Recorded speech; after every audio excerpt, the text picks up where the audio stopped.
নমস্কার বন্ধুরা, ভরপুর বাঙালিয়ানাতে আপনাদেরকে স্বাগত। আজকের রেসিপি মাছের ডিমের পাতুরি।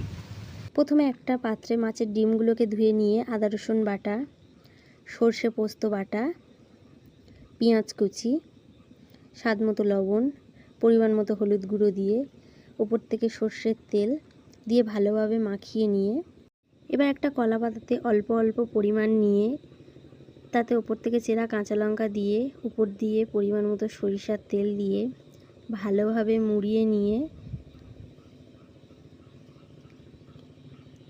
একটা সুতোর সাহায্যে ভালোভাবে পেঁচিয়ে নিয়ে সবগুলোকে এইভাবে তৈরি করে নেব। তারপর উনানে একটা তাওয়া বসিয়ে তাতে সরিষার তেল দিয়ে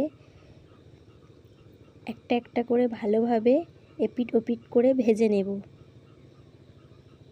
ভাজা হয়ে গেলে একটা পাত্রে তুলে নিলেই